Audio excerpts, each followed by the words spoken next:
Qu'est-ce que ça sent bon!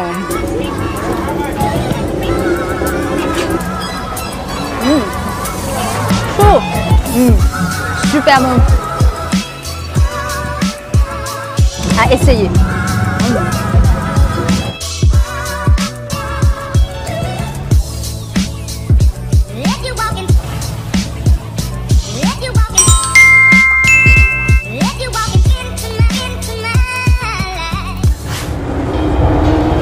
Sawadee ka, bonjour à tous et bienvenue dans la Thaïlande de Phia.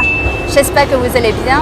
Aujourd'hui, on se retrouve pour une nouvelle vidéo qui va vous rappeler de bons souvenirs ou vous donner envie de visiter le pays du sourire.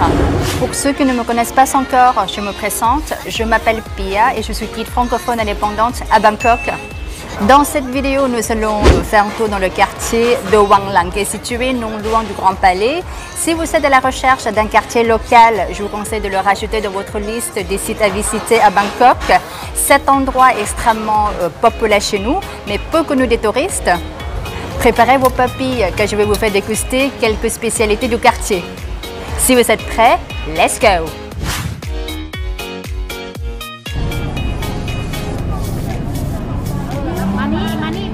Nous sommes maintenant arrivés à Wang Lang. Avant de vous faire découvrir ce quartier surprenant, j'aimerais bien vous parler un peu de son histoire.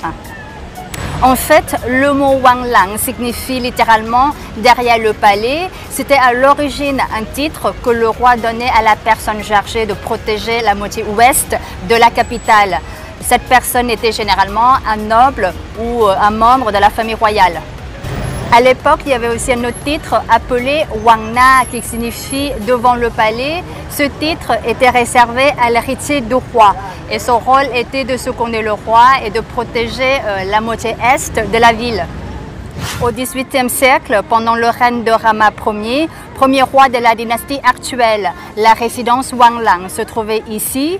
Un siècle plus tard, le Ramassin fait construire un très grand hôpital appelé Siriraj. Aujourd'hui encore, c'est dans cet établissement accueillant plus de 3 millions de patients par an que sont hospitalisés les membres de la famille royale.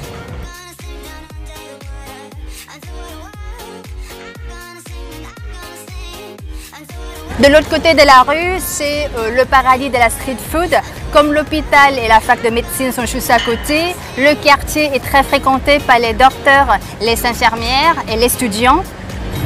Nous allons tout de suite traverser la rue pour déguster quelques spécialités locales. J'ai faim et je suis chaud, je pense que je vais bien me remplir le ventre.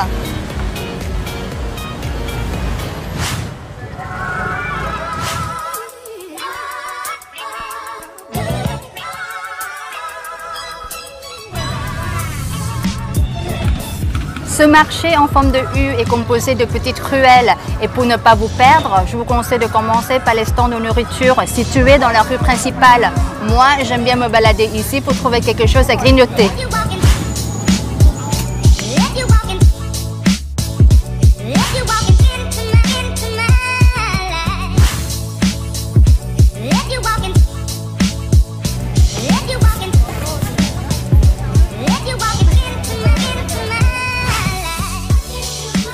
Vous savez, en Thaïlande, on a l'habitude de mélanger la nourriture sucrée et la nourriture salée. Et contrairement à la cuisine occidentale, il n'y a pas forcément d'ordre pour les plats. Ici, on prend plein de choses et puis on partage entre amis ou en amis.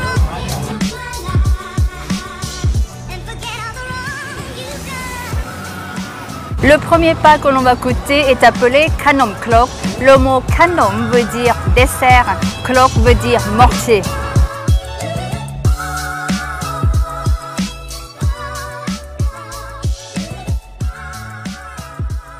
Ce dessert porte son nom parce qu'il est cuit dans des plaques creuses qui ressemblent à des petits mortiers. À l'époque, on utilise des plaques en terre cuite, mais aujourd'hui, elles sont toutes faites en métal. Cette amuse-bouche est composée de farine de riz, de sel, de sucre et de lait de coco. La garniture comporte de la ciboulette, des graines de maïs et du manioc. Quand j'étais petite, j'en mangeais beaucoup car le Khanom Klok est un snack délicieux au bon goût sucré-salé. C'est très frais et on sent bien le goût de la noix de coco, trop bon. Je suis maintenant devant un deuxième stand proposant un dessert très connu chez nous. C'est une sorte de crêpe ou de gâteau éponge. J'ai choisi de vous le présenter car il a une histoire amusante. Mon père m'a expliqué qu'il était autrefois connu sous le nom de Thang Te, qui signifie pot cassé. À l'époque, on pouvait en acheter aux vendeurs de rue chinois devant les stades de boxe et des hippodromes. Les parieurs, après avoir perdu, se consolaient en mangeant ces pancakes aux pauvres. Comme le nom n'était pas assez vendeur, les pâtissiers thaïlandais ont un jour décidé de le rebaptiser. Le Thang Te est ainsi devenu le Thang Thong, qui signifie peau dorée. Il faut le dire, ça fait tout de suite plus classe. Aujourd'hui, ces gâteaux ont toujours autant de succès. La version originale est à la noix de coco râpée avec du sucre et des graines de sésame. Mais pour attirer plus de monde, de nouvelles versions plus sophistiquées ont été créées, comme celle avec des filets de jaune d'œuf ou bien celle au pandanus.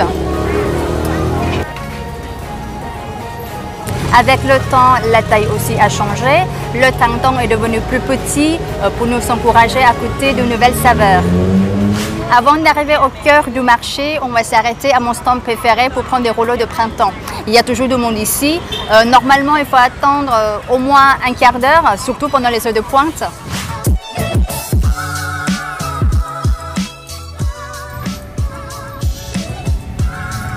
Ce rouleau de printemps est à goûter absolument si vous aimez les crudités et surtout le piment. Aussi, soyez sans crainte, la dame a pris bien soin de laver ses légumes.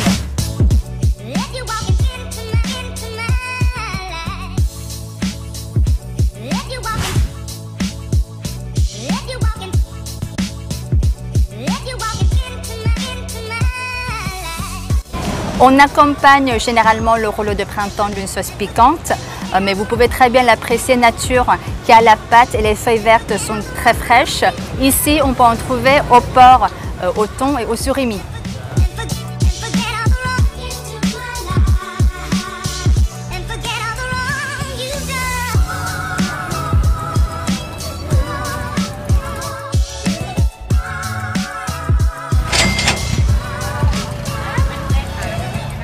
Allez, on continue. Nous sommes maintenant dans la Soi Arun Amarin 22. Vous y trouverez de nombreux restaurants. Les plats les plus appréciés ici sont l'omelette aux fruits de mer, le pot au caramel servi avec du riz collant, l'œuf au plat vietnamien et la soupe de nouilles.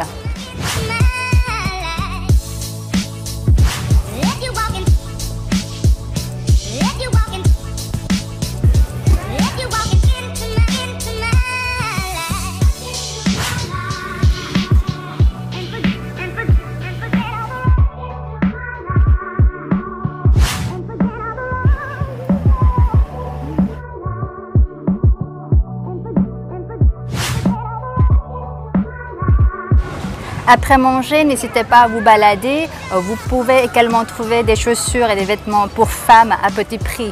Personnellement, je ne marchande pas ici parce que les prix sont généralement très raisonnables. Ce marché est ouvert tous les jours de 10h à 17h, sauf le lundi. Le lundi, c'est en effet le jour du grand nettoyage. Pour vous y rendre, le mieux est de prendre le bateau-bus sous le fleuve Chao Phraya. Le trajet vous reviendra à moins d'1 euro. Mais si vous êtes dans le quartier historique, l'autre côté, je vous conseille de prendre une navette au quai Maharaj. La traversée va vous coûter 3,50 € et vous arrivez directement au marché. Si la météo vous le permet, je vous invite à boire un verre au bar-resto de plein air situé au pied du ponton. Ce resto s'appelle Chuan A Roy. Il est ouvert tous les jours de 10h à 20h. C'est personnellement l'endroit idéal pour observer la vie des locaux. Quand vous aurez fini, vous pourrez au choix traverser le fleuve pour terminer votre journée au marché aux fleurs. Ce lieu est très animé tous les soirs à partir de 19h. Ou alors visitez le célèbre temple Wat Arun. Pour cela, il suffit de prendre un mototaxi ou de faire appel à un tuk-tuk si vous êtes nombreux. Attention, ce site ferme à 18h. Voilà, ma vidéo touche à sa fin. Je vous remercie par avance de mettre un petit pouce bleu vers le haut et de la partager avec vos amis qui n'ont pas encore visité ce quartier ou qui souhaitent venir bientôt à Bangkok. Si ce n'est pas encore le cas, je vous invite à vous abonner à ma chaîne pour mieux connaître la Thaïlande. En thaïlandais, on dit Cherkan pour dire à la prochaine et Wadika pour dire bonjour ou au revoir, un peu comme le mot salut en français. Passez une très belle soirée, je vous retrouve très vite. Cherkan, Sawadika.